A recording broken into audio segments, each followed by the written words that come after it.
Allahu Allahu Allahu Allah Allahu Allahu Allahu Allah হানাফি মাযহাবের যারা অনুসারী, যেমন আমিও ব্যক্তিগতভাবে হানাফি মাযহাবের অনুসারী, তাহলে আমরা ইমামে আজম আবু হানিফা রাহিমাহুল্লাহ কে অনুসরণ কেন করি এবং কিসের মধ্যে তার অনুসরণ করি?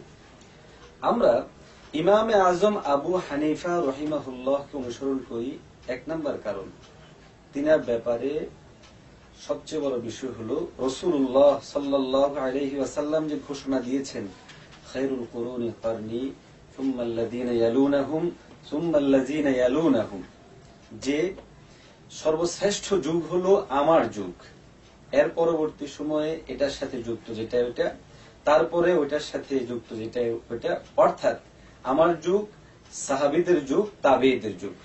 আমরা সকলেই জানি ইমামে আজম আবু হানিফা রাহিমাহুল্লাহ তাবেঈ ছিলেন। এক্ষেত্রে অনেকে উনার ব্যাপারে একটা ছোট প্রশ্ন তোলে, সেটা হলো তিনি কুফার অধিবাসী ছিলেন, আর কুফা নগরীতে বেশি বেশি জাল হাদিস হয়েছে, বিদায় ইমাম আবু হানিফার কথার মধ্যে জাল থাকতে পারে। যুক্তি শুধু এটাই যে তিনি কুফার অধিবাসী। প্রিয় ভাইয়েরা, একটু ইনসাফের সাথে এই প্রশ্নটা উত্থাপন করা উচিত। শুধুমাত্র কোন একটা জেলায় অথবা কোন একটা প্রদেশে অথবা কোন একটা এলাকায় যদি বাতিল কর্তৃক আক্রান্ত হয়ে যায় আর সেখানের মধ্যে কোনো ভালো মানুষ আসতে পারবে না, এই কথাটা ভুল। প্রথমত হচ্ছে কুফাকে এই বাতিল আখ্যায়িত করা বা বাতিল কর্তৃক আক্রান্ত হয়েছে, এটাই একটা চরম ভুল। দ্বিতীয়ত হলো ইমাম আবু হানিফা ওইখানকার অধিবাসী বলে তিনি হাদিস ইত্যাদি বললে সেটার মধ্যে মওযু থাকবে বা অগ্রহণযোগ্য কথা থাকবে, এই কথাটা বলা একটা চরম পর্যায়ের ভুল। কেননা নবীজি মুহাম্মদুর রাসূলুল্লাহ মক্কাতে প্রেরিত হয়েছেন, তো মক্কার মানুষগুলো ভালো ছিল না, বনী ইসরাইল সবচেয়ে বেশি মন্দ ছিল, অথচ তাদের মধ্যে সবচেয়ে বেশি নবী এসেছে। তার মানে কি এই যে ওই মন্দের মধ্যে আসার কারণে মন্দ হয়ে যাবে? সুতরাং শুধু এলাকার কারণে বা এই কোন এলাকায় সমস্যাকে কোন ব্যক্তির উপর বা কোন মতাদর্শের উপরে ছাড়া, এটা আদৌ ঠিক না। দ্বিতীয়ত হলো ইমাম আবু হানিফা রাহিমাহুল্লাহ তিনি অনেক বড় ফকিহ হওয়ার পরেও, অনেক বড় মুহাদ্দিস হওয়ার পরেও তিনি নিজের মতো করে বিভিন্ন মতামতকে চাপিয়ে দেননি, বরং তিনি দু একজন নয়, বরং 40 জন ওলামাদের সাথে সমন্বয়ে একটি ফতোয়া বোর্ড ছিল, যে বোর্ডের মাধ্যমে তিনি বিভিন্ন জিনিসগুলোকে সমাধান দিতেন এবং তারা সকলে এই বিষয়টাকে লিখে তারপরে আস্তে আস্তে তারা সমাধানের মধ্যে যেতেন। তো আমি এক্ষেত্রে আমার শ্রোতাদের উদ্দেশ্যে আমাদের ওই 40 জন ওলামা কারা ছিলেন তাদের নামগুলো আপনাদেরকে পড়ে শোনাচ্ছি। এক নম্বর হলো ইমাম কাজী আবু ইউসুফ রাহিমাহুল্লাহ, দ্বিতীয় নম্বর ইমাম মুহাম্মদ রাহিমাহুল্লাহ, তৃতীয় নম্বর ইমাম জোফার রাহিমাহুল্লাহ, 4 নম্বর ওয়াকি ইবনুল জাররাহ, 5 নম্বর ইয়াহইয়া ইবনে জাকারিয়া, 6 নম্বর আব্দুল্লাহ ইবনে মুবারক, 7 নম্বর দাউদ ইবনে নুসাইর, 8 নম্বর হাফস ইবনে গিয়াস, 9 নম্বর ইউসুফ ইবনে খালিদ, 10 নম্বর আফিয়া ইবনে ইয়াজিদ, 11 নম্বর হিব্বান ইবনে আলী, 12 নম্বর মুমদিল ইবনে আলী, 13 নম্বর আলী ইবনে মুসহির, 14 নম্বর কাসিম ইবনে মাআন, 15 নম্বর আসাদ ইবনে আমর, 16 নম্বর ফজল ইবনে মুসা, 17 নম্বর আলী ইবনে জারিয়ান, 18 নম্বর হিশাম ইবনে ইউসুফ, 19 নম্বর ইয়াহইয়া ইবনে সাঈদ আল-কাত্তান, 20 নম্বর শুআইব ইবনে ইসহাক, 21 নম্বর হাফস ইবনে আব্দুর রহমান, 22 নম্বর হাকাম ইবনে আব্দুল্লাহ, 23 নম্বর খালিদ ইবনে সুলাইমান, 24 নম্বর আব্দুল হামিদ ইবনে আব্দুর রহমান, 25 নম্বর আবু কাসিম যাহাক ইবনে মাখলাদ, 26 নম্বর মাক্কি ইবনে ইব্রাহিম, 27 নম্বর হাম্মাদ ইবনে দলিল, 28 নম্বর আব্দুল্লাহ ইবনে ইদ্রিস, 29 নম্বর ফুজাইল ইবনে ইয়াজ, 30 নম্বর হাইসাম ইবনে বশির, 31 নম্বর নূহ ইবনে দাররা, 32 নম্বর জুহাইর ইবনে মুআবিয়া, 33 নম্বর শরীক ইবনে আব্দুল্লাহ, 34 নম্বর নসর ইবনে আব্দুল করিম, 35 নম্বর মালিক ইবনে মাহফুল, 36 নম্বর জাবির ইবনে খাজিম, 37 নম্বর জারির ইবনে আব্দুল হামিদ, 38 নম্বর হাসান ইবনে জিয়াদ, 39 নম্বর হাম্মাদ ইবনে আবি হানিফা, 40 নম্বর হলো আবু ইসমাতা নূহ ইবনে মারিয়াম। সুতরাং যিনি এতগুলো গ্রহণযোগ্য ওলামাদের সমন্বয়ে গঠিত একটি ফতোয়া বোর্ডের প্রধান ছিলেন এবং এত বড় বড় ফকিহ ওলামায়ে কেরামগণ যার ছাত্র ছিল, এমনকি আমরা দেখব যে আব্দুল্লাহ ইবনে মুবারক অনেক বড় মুহাদ্দিস ছিলেন। এছাড়াও এই 40 জনের মধ্যে অনেকেই এমন আছেন যাদের বর্ণনা ইমাম বুখারী রাহিমাহুল্লাহ তিনার কিতাবের মধ্যে এনেছেন। এখন ছোট একটা প্রশ্ন আমি করতে পারি ভাই, সেটা হলো এই যে যদি আমরা বলি মাযহাব মানা শিরক, তাহলে ইমাম আবু হানিফার যারা অনুসারী ছিলেন, যেমন আব্দুল্লাহ ইবনে মুবারক, তিনি ইমাম আবু হানিফার এই মতাদর্শে আদর্শী ছিলেন, তিনার ছাত্র ছিলেন। তাহলে মাযহাব মানা যদি শিরক হয়, তিনি মুশরিক হবেন। তাহলে তিনার মতামত যে কিতাবগুলোতে গ্রহণ হয়েছে, এত বড় একজন মুহাদ্দিস, তাহলে ওই কিতাবগুলো আমরা কিভাবে গ্রহণ করব? দ্বিতীয় নাম্বার হলো ইমাম আবু হানিফা রহিমাহুল্লাহের ব্যাপারে যুগ শ্রেষ্ঠ উলামায়ে কেরামগণ অনেক মতামত দিয়ে গেছেন ওনার শ্রেষ্ঠত্বতার ব্যাপারে। সেটা হলো, যেমন আপনাদেরকে দেখাচ্ছি, সিয়ারু আলামিন নুবালা গ্রন্থের 5 নম্বর খণ্ডের 236 নম্বর পৃষ্ঠায় এবারত এসেছে। সেখানের মধ্যে প্রখ্যাত হাদিস বিশারদ ইমাম যাহাবী রাহিমাহুল্লাহ বলেন, আফকাহু আহলিল কুফা আলিয়ুন ওয়া ইবনে মাসউদ ওয়া আফকাহু আসহাবিহিমা আলকামা ওয়া আফকাহু আসহাবিহি ইব্রাহিম আন-নাখঈ ওয়া আফকাহু আসহাবি ইব্রাহিম হাম্মাদ ওয়া আফকাহু আসহাবি হাম্মাদ আবু হানিফা। ইমাম আবু হানিফা রাহিমাহুল্লাহকে বলা হচ্ছে হাম্মাদ, যিনি শ্রেষ্ঠ মুহাদ্দিসদের একজন। তিনার ছাত্রদের মধ্যে আফকা অর্থাৎ ফকিহ নয় শুধু, বরং আফকা তওকা বেড়ে যিনি ছিলেন তিনি ইমাম আবু হানিফা। হাফেজ যাহাবী রাহিমাহুল্লাহ তিনি ইমাম আজমের পরিচয় দিতে গিয়ে বলেন, আল ইমামু ফকিহুল মিল্লাহ আলিমুল ইরাক আবু হানিফা। যে ইমাম আবু হানিফা রাহিমাহুল্লাহ তিনি তো ফকিহুল মিল্লাহ এবং তিনি সারা আলমের জন্য তিনি ইরাকের আলেম।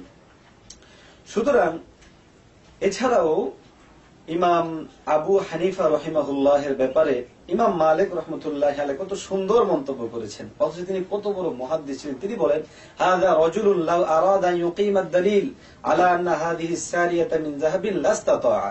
যে এই ইমাম আবু হানিফা এত বেশি পরিমাণ তিনার যোগ্যতা, এই তিনি যদি কোনো ইচ্ছা করেন যে এই স্তম্ভটাকে আমি এই দলিল প্রমাণের মাধ্যমে বলবো যে এটা স্বর্ণের, অর্থাৎ অথচ এটা একটা চীনামাটি ধরেন অথবা কোন পিলার যেগুলো ইট বালু দিয়ে হয়, ওগুলো যদি তিনি বলেন যে এটা স্বর্ণের, তাহলে তিনি এতটাই যোগ্য, তিনার পক্ষে সম্ভব এটা স্বর্ণের মতো বানিয়ে দেওয়া।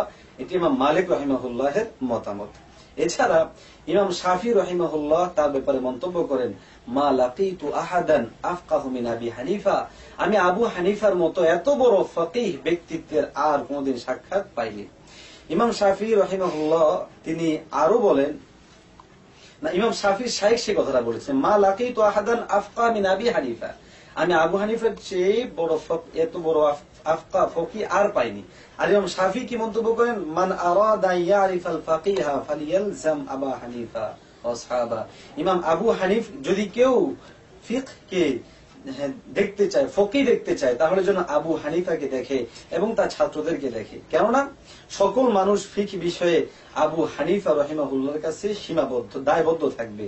এটি তারিখে বাগদাদের 13 নম্বর খণ্ডের 286 নম্বর পৃষ্ঠার মধ্যে এটা উল্লেখ করা হয়েছে। এখানে কয়েকটা প্রশ্ন যেটা আমাদের অনেক ভাইদের পক্ষ থেকে বলা হয়। 1 নম্বর, তারা বলে থাকে ইমাম আবু হানিফা উনার মাযহাব গুলার দলিল বুখারী শরীফের মধ্যে, মুসলিম শরীফের মধ্যে নাই কেন? এর প্রতি উত্তর আমরা বলবো, ভাই ইতিহাস বিষয়ে যাদের জানা আছে তারা অবশ্যই জানেন যে ইমাম আবু হানিফা 80 হিজরিতে উনার জন্ম, 150 হিজরিতে উনার ইন্তেকাল। আর ইমাম বুখারী রাহিমাহুল্লাহ জন্মই হয়েছেন 194-তে, আর এর বহু বছর পর তিনি বুখারী শরীফ লিখেছেন। তাহলে ইমাম আবু হানিফা রাহিমাহুল্লাহ যিনি ইন্তেকালেরও প্রায় 44 বছর পর ইমাম বুখারী মাত্র পৃথিবীতে আসলেন, ইমাম আবু হানিফা কিভাবে ওই বুখারীর হাদিসকে তিনার মাসলাক অনুযায়ী বা মাযহাব অনুযায়ী নিয়ে আসবেন? এটা একটা অযৌক্তিক প্রশ্ন। দ্বিতীয় নাম্বার কথা হচ্ছে, অনেক ভাইরা প্রশ্ন করে থাকে যে ইমাম আবু হানিফা রহিমাহুল্লাহর লিখিত যে সমস্ত কিতাবগুলি, না এই উত্তর দেওয়ার আগে অন্য একটা প্রশ্ন উত্তর দিচ্ছি। অনেক ভাই এই কথা প্রশ্ন করে থাকে যে ইমাম আবু হানিফা রহিমাহুল্লাহ উনার মাসআলার মধ্যে বেশি পরিমাণের এই হাদিস দয়ীফ অথবা অনেক অনেক হাদিস এগুলো হাসান পর্যায়ে, সহিহ হাদিস কম, এমন কথা অনেকেই বলে। তাদের জন্য আমি একটা কথা বলবো, সেটা হলো ইমাম আবু হানিফা রহিমাহুল্লাহ নিশ্চিতভাবে, যেহেতু 80 হিজরির মানুষ, তাবেঈ ছিলেন, তাহলে ইমাম আবু হানিফা এই হিসেবে তিনার উপরের এক তবকা সেটা হচ্ছে সাহাবী, তিনার নিচে এক তবকা সেটা হচ্ছে তাবেঈ, আর যদি আরো নিচেও যায় তাহলে সর্বশেষ হয়তো তাবেঈন হবে। আর এই তিনটা যুগই রসুলের ঘোষিত স্বর্ণযুগ, রসুলের ঘোষিত শ্রেষ্ঠ যুগদের একটা। তাহলে ইমাম আবু হানিফা রহিমাহুল্লাহ উনি তো যদি কোনো মাসআলা উনার প্রণীত হাদিসের মধ্যে কোনো সমস্যা দেখা দেয়, তাহলে যেই রাবিকে সামনে রেখে ওই হাদিসটাকে দয়ীফ বলা হচ্ছে বা হাদিসটাকে শায বলা হচ্ছে বা যাই বলা হচ্ছে, ওই বর্ণনাকারী হয়তো সাহাবী পর্যায়ে হতে হবে, অথবা তাবী পর্যায়ে হতে হবে, অথবা তাবেঈনের পর্যায়ে হতে হবে। এর পরবর্তী কোন রাবি আসার কারণে যদি কোনো হাদিসের মধ্যে সমস্যা সৃষ্টি হয় আর ওইটাকে ইমাম আবু হানিফার দিকে ইঙ্গিত করা হয়, এটা পরিষ্কার জুলুম এবং অত্যাচার হবে এবং এটা চরম পর্যায়ের ভুল হবে। ওই কথাটা আবারও বলছি, যেহেতু ইমাম আবু হানিফার তাবেঈ, তার উপরে একটা তবকা সেটা হচ্ছে সাহাবী, নিচে তিনি তাবী, তার নিচে হয়তো তাবেঈ হবে।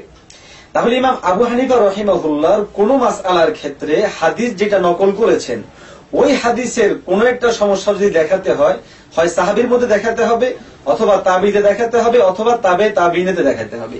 কিন্তু যদি এর বহু পরের কোন রাবি বা বর্ণনাকারের কারণে তিনার বর্ণিত ওই মাসালাকে আমরা ভুল বলি, তখন এটা অবশ্যই জুলুম এবং অত্যাচার হবে। আরেকটা কথা এখানে পরিষ্কার করা দরকার, অনেক ভাই প্রশ্ন করে যে হানাফি মাযহাবের কিতাব যেমন কুদুরি, যেমন হেদায়া, যেমন বাহরুল কাকানজুদ দাকায়েক, এছাড়াও ফাতওয়া শামী ইত্যাদি গ্রন্থ, এগুলা নাকি একেবারেই বানানো, এগুলোর কোনো মূলনীতি নেই। ইমাম আবু হানিফা তিনি তো এই সমস্ত কিতাব লিখতে বলেননি, তিনি একটা হাদিস বলে গেছেন, সেটা হলো ইজা সাহাল হাদিস ফাহুয়া মাযহাবি। প্রিয় ভাইসো, প্রথমে বুঝতে হবে ইমাম আবু হানিফা যে ইজা সাহাল হাদিসু ফাহুয়া মাযহাবি বলেছেন, এই কথাটার ব্যাখ্যা কি। আমাদের অনেক ভাইরা এই ইজা সাহাল হাদিসু ফাহুয়া মাযহাবি এই কথাটার ভুল ব্যাখ্যা করেন। সেটা হলো এই যে আবু হানিফা বলেছে যখন তোমরা সহিহ হাদিস পাবে তখন সেটা আমার মাযহাব, আমি আগে যা বলে ছোট থেকে ফিরে তারপরে চলে আসবো, অথচ এটা একটা চরম পর্যায়ের মিথ্যা কথা। এই বিষয়ে একজন গ্রহণযোগ্য বিজ্ঞ আলেম মুহাম্মদ আওয়ামা, শেখ মুহাম্মদ আওয়ামা, ওনার লিখিত গ্রন্থ আসারুল হাদিস শরীফ ফি ইখতিলাফিল আইম্মাতিল ফুকাহা রাদিয়াল্লাহু আনহুম, এটাকে আদাবুল ইখতিলাফ নামে আমরা সংক্ষিপ্তভাবে চিনি। এই গ্রন্থের 59 নাম্বার পৃষ্ঠার মধ্যে মুসান্নিফ রাহিমাহুল্লাহ চারো মাযহাবের ইমামরা যেটা মূলনীতি স্থির করেছিলেন যে যখন হাদিস সহিহ হবে সেটা আমাদের মাযহাব, এই কথাটার ব্যাখ্যা কি। তিনি বলেন যে সহিহ হাদিস যখন সহিহ হবে সেটা আমাদের মাযহাব, এটার ব্যাখ্যা হলো এই যে অবশ্যই তারা যেই মাসআলাগুলো ইস্তেমবাদ করেছে সহিহ হাদিসকে সামনে রেখেই ইস্তেমবাদ করেছে। এছাড়াও আপনারা এই গ্রন্থ, এটা হলো আল ইমাম আল কাউসারি, যায়েদ আল কাউসারি রাহিমাহুল্লাহ লিখিত, উনি এই কিতাবের মধ্যে পরিষ্কার ভাবে লিখে দিয়েছেন যে অর্থাৎ ইয়ে থেকে উদ্দেশ্য কি, ইজা সাহাল হাদিসু ফাহুয়া মাযহাবি, এই কথা থেকে উদ্দেশ্য কি। তিনি বলেন ইজা সাহাল হাদিসু ফাহুয়া মাযহাবি লাইসা বিমানা আন্না কুল্লামা ক্বালা ফীহি আহাদুন, যে ইজা সাহাল হাদিসু ফাহুয়া মাযহাবি এই কথার অর্থ এই নয় যে ইন্নাহু হাদিসুন সহিহুন আখুযু বিহি রাজিআন আম্মা কুলতুহু মিন ক্বাবলু, যে যখন কোন একজন ব্যক্তি একটা হাদিসকে সহিহ বলবে তাহলে আমি আমার আগের বলা কথা থেকে ফিরে আসব আর আমি এই তার নতুন কথাটাকে গ্রহণ করব, এটা উদ্দেশ্য নয়। বাল বিমানা আন্নাল হাদিসা ইযা সাহহা বিশর্তিহি ওয়া ওয়াদাহাত দালালাতুহু আখুযু বিহি, বরং এর অর্থ হচ্ছে যখনই হাদিস সহিহ হয় তখন শর্ত অনুযায়ী তখন আমি এটা গ্রহণ করি, আর যদি কোনো ওয়াজিহুদ দালালাত হয় তখন আমি এটা গ্রহণ করি। তার মানে হচ্ছে সাহহা বিমানা সলাহা, অর্থাৎ আমল যোগ্য হয়, তখন আমরা এটা গ্রহণ করি। এবার আপনি নিরপেক্ষ বিচার বিবেচনা করুন, যেই মানুষটা মূলনীতি দাঁড় করালেন যে আমি যেই মাসালায় গ্রহণ করি সহিহ হাদিস থেকেই গ্রহণ করি, তাহলে ওই মানুষটাকে কিভাবে আমরা এই কথা বলতে পারি যে তিনি তার মাযহাব তিনি বলে গেছেন যে যদি কোনো সময় সহিহ মাযহাব পাও সেটা গ্রহণ করবা। যেই লোকটাই কথা মূলনীতি করে নেন যে সহিহ হাদিস মানে হলো আমার মাযহাব, তাহলে তো এই কথা নিশ্চিত যে অবশ্যই অবশ্যই তিনার মাসলাকটা অবশ্যই সহিহ মাযহাবের উপর ছিল। দ্বিতীয়ত হলো সহিহ হওয়ার জন্য যদি মানদণ্ড বুখারী এবং মুসলিম হয়, এটা একটা অন্যায় হবে। কেন? কেননা ইমাম আবু হানিফা চলে যাওয়ার বহু বছর পর এই বুখারী এবং মুসলিম আসলো।